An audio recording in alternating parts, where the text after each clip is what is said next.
Hejsan, Tommy på Olsson Parts här. Hej, Fredrik på Olsson Parts. Vi tänkte vi skulle göra en liten film idag om vad man kan tänka på när man ska ta upp båten inför vinterförvaringen och speciellt när det gäller motorn. Idag står jag här framför en Volvo Penta CAD 44.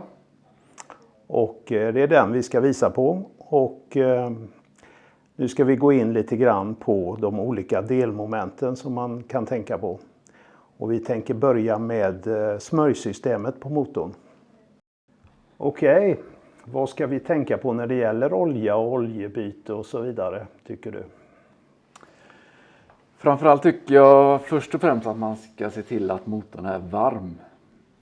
Så det är ju lättare att få ur oljan. En varm olja mot en kall olja. Och hur får vi ur den? På marinmotorer så är det ju svårt att släppa oljepluggen. Så då får man ta den här vägen ur med oljestickan. Och så får man använda en oljesug. Ja. Vissa motorer har en separat sån här som du sätter oljesugen på. Ja, just det. Men i detta fallet så suger vi. Den går ända ner i sumpen. Ja, då får vi tömt ur all oljan, eller sugit ur all oljan. Ja. Och passar vi på att byta filter samtidigt? Då tar vi oljefiltret också, ja. Det sitter ju väldigt lättåtkomligt på denna maskinen. Ja. Sug ur oljan, byt filter. Dra åt, lossa påfyllningslocket här och så häller vi på ny olja. Ja. Och volymen varierar ju naturligtvis beroende på vilken motor man gör det på. Ja, både vilken motor och vilken lutning motorn sitter i. Men en sån här maskin har väl mellan 9,5 och 11 liter. Ja. Okej, är det några mer grejer som vi ser här uppe? Vi har ju till exempel ventilerna på motorn. Ja, framförallt på denna maskinen så är det ju väldigt viktigt att man kontrollerar ventilspelet. Ja, hur ofta ska man göra det? 200 timmar säger Volvo. Ja. Så det är ju inte säkert att man gör det varje år. Nej. Det beror ju på hur mycket man kör, men ja. Just det. Det är bara viktigt att kontrollera. Ja, så man inte glömmer bort det. Nej. Precis. Och sen när vi har fyllt på olja och ska starta upp igen, är det något vi ska tänka på då? På med oljan, ja. Starta och så kontrollera då så att du har fått det tätt. Framförallt runt filtret här så man har dragit åt det riktigt. Så man får upp oljetrycket och så kontrollera gärna nivån sen. Ja. När du har stängt av igen, upp med stickan och kolla. Ja. Det är rätt nivå. På den här sidan av motorn så tycker jag vi ser ett filter till här. Ja, där har vi ju då bränslefiltret. Finfiltret kan man kalla också kanske. Ja, just det. Oftast har du ju ett filter till någonstans i båten. Ett förfilter. Vattenavskiljare som rekommenderar att man byter. Kontrollerar i alla fall varje år. Ja. Se så att det inte är massa vatten i. Det gäller att inte glömma bort det i filtret. Nej, precis. Nej, och då byter man alltså detta. Byter man det, ja, på maskinen och så ser man till så man får luftat ordentligt här. Ja, just det. Just på den här så är det den här skruven där. Ja. Så smäller det igång igen. Ja, då har man ordning på bränslesystemet också. Ja. Ja, då ser vi motorns styrbordssida här. Vad ska vi ta och tänka på här då? Ja, vi kan väl börja med luftfiltret här kanske. Det har vi bakom här. Det tycker jag man ska kontrollera och eventuellt byta då varje år. Så det snäpper loss dem, kan vara lite lurigt. Så. Loss med den så ser vi här. Ja, här var lite skit. Tar vi bort det. Då ska vi kolla om ska vi se här. Då tar vi kollar vi här bakom och så tittar vi. Det här ser ju väldigt fint ut. Det gör det. Ja, absolut. Så det här får åka ett år till. Men efter en säsong så kan det vara ganska mycket stoff. Det kan vara det på de här maskinerna, absolut. Så jag tycker det är värt att kolla det. Ja. Tillbaka med detta. Vi kan behöva ett litet slag så. Så där. Vad är det vi har här då? Här har vi expansionskärlet. Och i det här har vi ju då det interna kylsystemet, kylvätska. Ja, just det. Den tycker jag man ska kolla, släppa locket här, kika ner lite. Kolla nivåer och framförallt frostskyddet. Ja, just det. Så det håller för vintern. Ja. Så det inte fryser sönder. Och någon gång ibland behöver den väl bytas också. Ja, ganska ofta faktiskt vartannat år. Ja. Det är ju dels för att det är ju ett frostskydd och det är ett korrosionsskydd Just i det. den vätskan. Dålig kylvätska kan ju ställa till stora problem inne i motorn. Absolut. Absolut. Ja, mycket viktig punkt. Men då, här ser jag något. Här ser du något, ja. Ja. Det är en kompressor som hjälper till här på låga varv. Och den har ju en liten oljesticka här. Ja. Kontrollera nivån i alla fall varje år. Ja. Och titta lite så det inte läcker och sådär. Men byta olja, det behöver man inte göra så ofta. Nej. I 500 timmar. Ja, just det. Men kontrollera nivån så att det finns olja i. Ja. Det handlar om 1 deciliter ungefär. Det kan ju alltid bli ett läckage. Absolut. Ja, men bra. Då Ja. har vi väl tagit de viktiga grejerna på denna sidan. Ja. Då ska vi titta lite på sjövattenpumpen som sitter i fronten på motorn.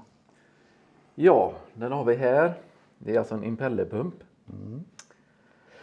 Så bakom det här locket, vi kan lossa och kika lite. Det tycker jag också man ska göra varje år. Vi ska få se här. Det är lite skruvande här nu. Du kan hjälpa till.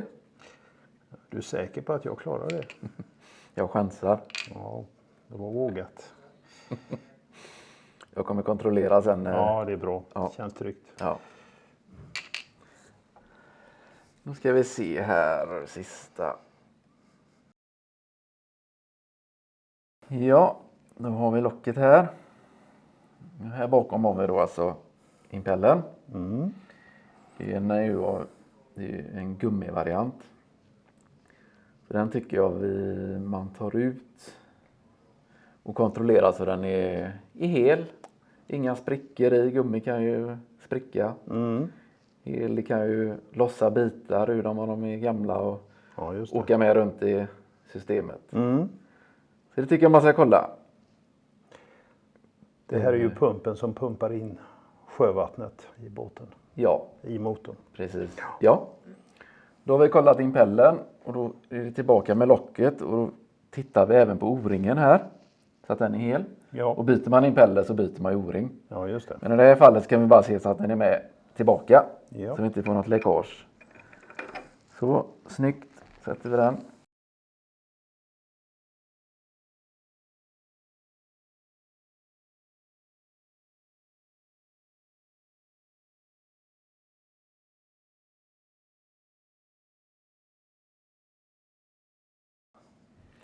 Så. Och så igen då så får man ju kika när man startar så att det är tätt. Runt locket. Så att man inte får in havsvatten. Ja, just det. Det finns väl även en grej till att kolla på pumpen Ja, när även man kör den. Ja, den har ju skvallerroll här kan man säga så att om den läcker vatten så droppar ner och i det här fallet droppar det rätt på generatorrummet så det kommer att skvätta runt lite. Ja, just det. Men det är bra att titta där också. Ja, just det. Och intill här ser jag en burk. Ja, här har vi ett sjövattenfilter. Det kan man få kontrollera ibland även mitten i säsongen om du kör igenom någon skit i havet och sådär. Men det är ganska enkelt att kika. Lossa locket här. Ja. Den här kan vara lite... Nej, den gick lätt. Så har vi en vanlig sil här. Ja. Så man kan... Går också sönder ibland men titta så den är hel och ren. Ja, just det. Rengör vid behov. Och så är det bara tillbaka. Tillbaka med det och locket. Det här är ett bra lock och det här kan man faktiskt kika rätt ner. Ja, Utan att smidigt. släppa. Ja, Väldigt smidigt. väldigt bra. Här fram på motorn ser jag att det finns lite remmar och grejer också. Ja, det är några stycken på den här maskinen så jag tänkte att vi kan inspektera också. Så vi tar av remskyddet här. Sitter med sådana här gummipluppar kallar jag dem. De är.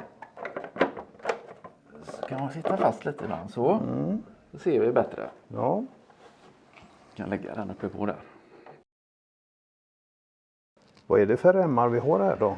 Jo, som du sa förut så har vi kompressorn här. Ja, just det. Som är remdriven. Med hjälp av en magnetkoppling då. Och så har vi en rem, den är svår att se kanske, men bakom här sitter ju på vattenpumpen. En multirem också. Ja. Och så har vi en klassisk kilrem här till generatorn. Ja, just det. Ja. De går ju runt spännhjul här ser jag. Spännande, ja precis. Så jag tycker man kan släppa på spännarna. Så remmen frigörs. Och så snurra på spännarna så här. Fritt för att höra så lagren av det i gott skick. Ja, just det. Så byta ut spännarna annars. Och då har vi 2 spännare på denna. Ja. Ja, så har vi en spännare här under till vattenpumpsremmen. Just det. Så släpp på spännarna, snurra spännarna fritt. Och kika även på remmen såklart. Vrid på den så här när den ser så att den är i bra skick. Inte massa torrsprickor och sådär. Och ser bra ut. Man vill ju inte vara med om att remmen går av under drift så att säga. Nej. Nej. Ja, då har vi kollat upp det också. Vi hade ytterligare ett ställe vi kunde kolla ett läckage också va? Ja, på de här maskinerna så har man ju en laddluftkylare. Som sitter här i en insats. Som då kyls av havsvattnet. Men i botten på den här så är det ett litet hål. 4 mm hål. Så om man får läckage på den så droppar det vatten ner på startmotorn. Ja. Så kan man bara Bra. böja sig ner och kika där snabbt när man ändå är och byter filter och det här. Ja, så just ser man det. ju om den är tät. Ja, Eller om det läcker. då får man inte glömma bort det. Nej, Nej, det är viktig detalj. Mycket viktigt ja. Ja, nu har vi visat lite grann vad man kan tänka på hösten när man tar upp båten för säsongen. Jag hoppas ni har haft nytta av det här. Vi säger hej då. Hej då!